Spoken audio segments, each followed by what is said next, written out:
Okay, so earlier I drew a mystery person in one of my video shorts, and for today's person I drew Aries. And interesting because we just ended that period where 6 planets, the Sun, the Moon, Mercury, Mars, Saturn, and Neptune, were all in Aries from April 15th to the 18th. And this continues on until March 18th with a broader concentration of multiple planets in Aries. So, of course, Aries is still strong, and we have a few more days of Aries on the calendar. So, yeah, today's special person, you're probably an Aries. But this message could also resonate for many people. So, let's just draw the cards and see what messages emerge.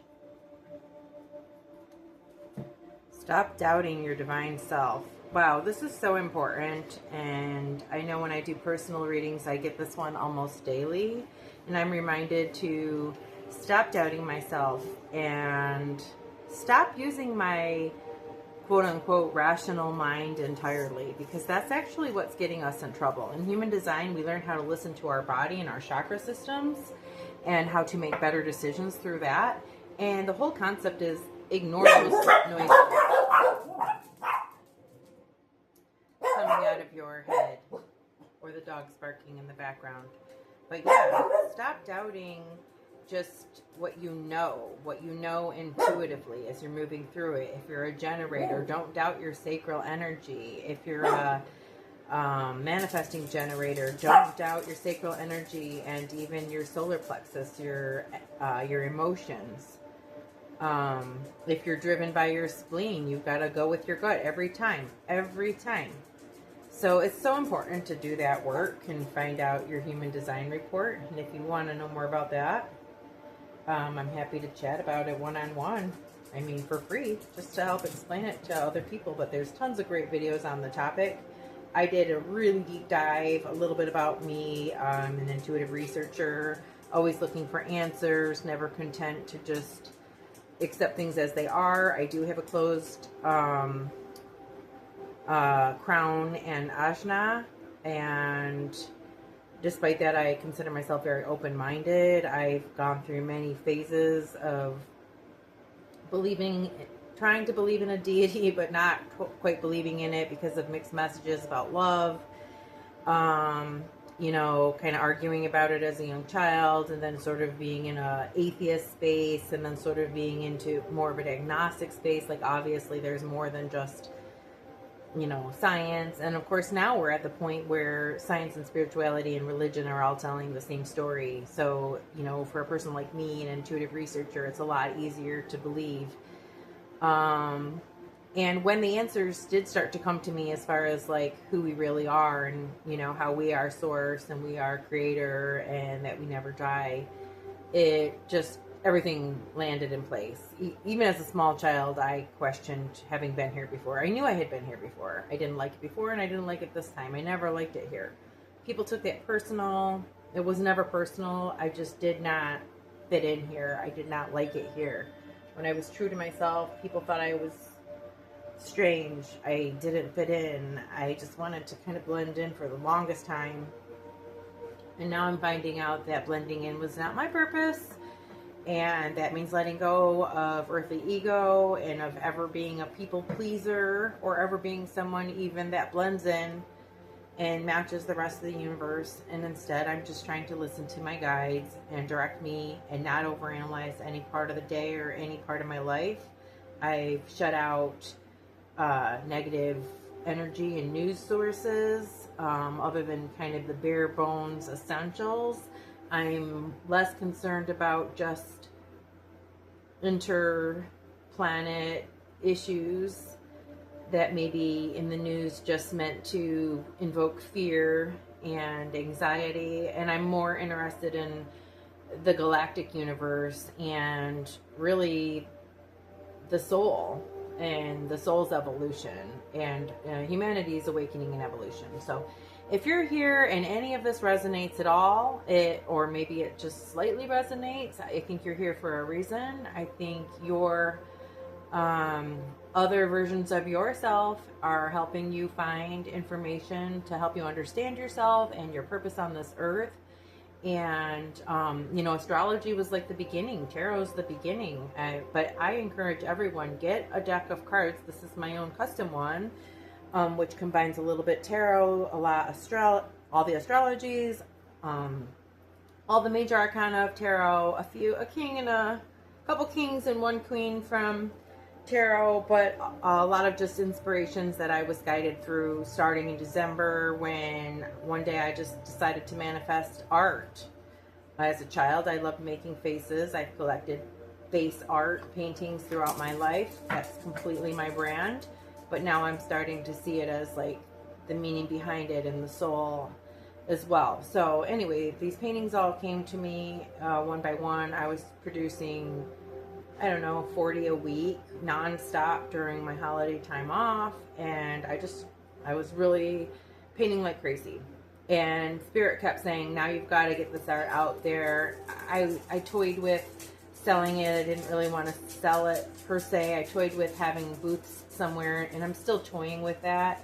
But for the most part, Spirit just kept telling me, now that you've made this deck, you can share it by doing readings. And so that's where it's at today, and that's where I'm at now. And every day I'm reminded not to doubt myself. If I start to overthink anything, I just remind myself, nope, that's old me. Old me was overthinking everything. New me is just listening to my body signals. Choosing. When people invite me to do things, does this sit with me? Do I want to do this? Do I want to do this right now? Even though I committed to it. If I don't want to, I don't do it. It won't end well. My time on earth needs to be peace and high energy and raising my frequency. And when I follow my body, that's what happens. And when I follow my mind, I drift from that. And when I follow other people's designs for my person, when I go along with other people's plans for myself, I find myself just a tag along that's not really happy, not really living my best day even. So, it's all about staying in the higher frequencies. Drawing another card. The Magnificence. Anyone who has been in the desert and seen the sun rise or the sunset, it is magnificent. And this card reminds you, whoever's watching, that you are also magnificent. And within you, when you stop doubting yourself, you have all the ability to become and manifest whatever changes you want in your life. You don't have to accept the version of your life that you've lived up until now. Maybe you've been, I'm K2, but several of my friends have jokingly said I'm actually K3 or a higher number at this point.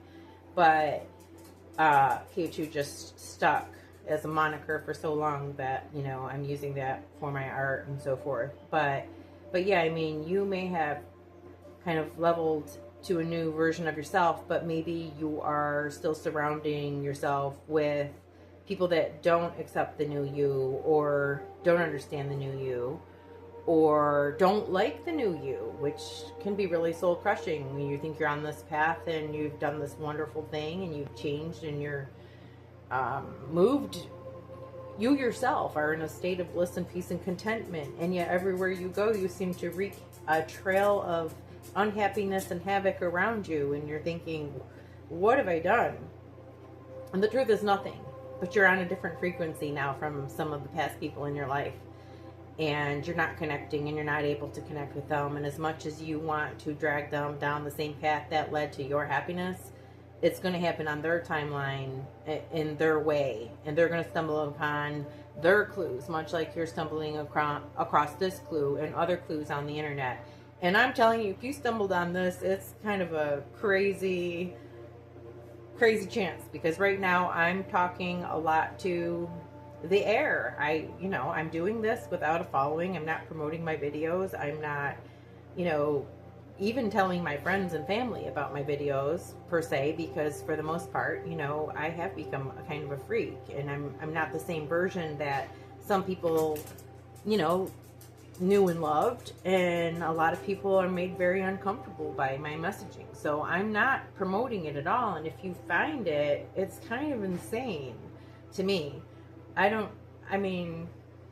Maybe we're even connected, because I find that there's we all have 11 other versions of ourselves.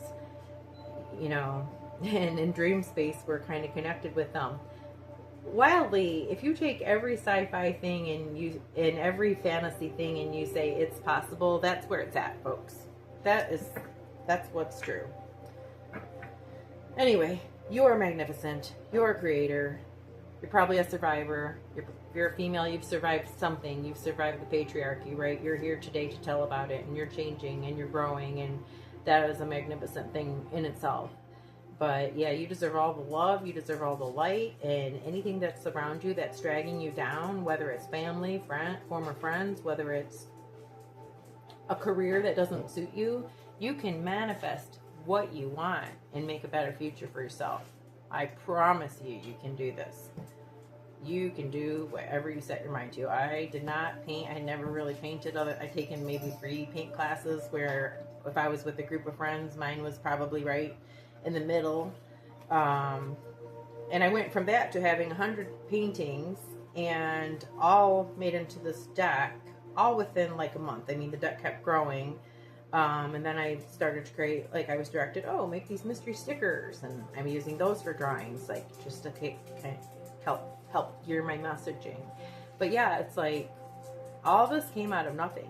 And if I can manifest something out of nothing, so can you. It's just a question of listening to your conscious and letting your spirits guide you. Say, what is it I'm meant to do and how am I going to get there? And please guide me and help me hear your answers. Because all of us have angels and soul guides and spirit guides and emotional pets in our house and things that are here to help us along the way. But we're not always able to pick up on the signals that they're giving us because we're not in that frequency, right? And when you're not in that frequency and you're not picking up on those signals, you're blocked. Usually when people become unblocked, they immediately start crying because they realize that all that time they thought they were alone, they were not. And that is true for every single one of us. People who watch people leave their body on earth and go into their soul space, heaven, whatever you want to call it, said not one person is ever alone when they die. Never. They could have been the grumpiest, biggest jerk on earth, had no friends. They could be the public enemy #1. When they die, they are not alone. Anyway, a lot of words, 2 cards. I'm going to keep drawing. Remember, Aries energy in this message. That's why change is so important. We're in this prime position for dramatic change, just coming off the cusp of all of these planets in alignment, these big planets in alignment. Now I draw the Strength card. And being strong is not necessarily what people think. I've been posting a lot of less peaceful videos, shorts and longs, about some of the abuse that's being uncovered in the world today, and I want to explain how that sits with someone once they're trying to raise their frequency spiritually. How does anger fit within that? And how is that a sign of strength and courage? And I guess the best way to explain it is Darius Wright, who does a lot about experiences and is kind of a very spiritual persona without arrogance. You know, I discern from him very good leadership skills for a very young man, like a beautiful soul. But he says it like this: doing nothing is not an act of love. So when we hear about people starving and dying and being trafficked and terrible things happening to them, and we hear within our own family system somebody has been, abused by somebody. I don't know why we're mincing words, so I don't know why we have to when there's a website called Rave Academy. But either way, when we hear about this and our community isn't there to support and help and love and heal those people, that is not a sign of love. That is not a sign of peace. That is not a sign of strength. And that is not a sign of courage. But I will say this: the easiest way to be strong, but soft like petals of a flower with the strength of a lion, is to know that you are infinite. Because when you know that, these systems that have tied us, locked us down, these systems that have kept us stuck, they start to dissolve around us in the first place. And when we don't let those systems exist around us, strength is as easy. It's easy, right? It's easy to be there for other people. It's easy because we're no longer walking around terrified of dying. What is dying? It's just returning to another place. I mean, in another place, and another place. Because when you're infinite, what do you do with your time? Well, part of it is you come down here and you learn things. And strength is one of the things we're learning. And being strong means not being a slave to a system that doesn't work for us anymore. And so that's where working through your trauma, alchemizing it, moving on to your new magnificent self, 2.0, 3.0, 4.0, continuously doing this and growing and changing is automatically going to give you the strength that you need to do the things that you need to do. And honestly, I love just sending this message right here because it's just so powerful, especially, in this Aries day that we're in. So thank you, beautiful souls. You are on the right path.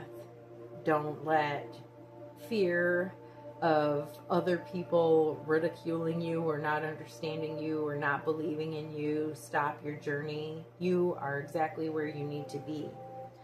I appreciate any likes, comments, shares. Obviously, we're small, and again, it's kind of a miracle that you found this. Maybe we need to be BFFs. I'm looking for my group. I'm looking for my 11 other versions of myself, but I'm looking for people that can understand and accept me as I am. Much like everyone else, I wouldn't be talking to an empty room if I had a room full of people that shared my same ideas and values at this time. I love you. Have a great day.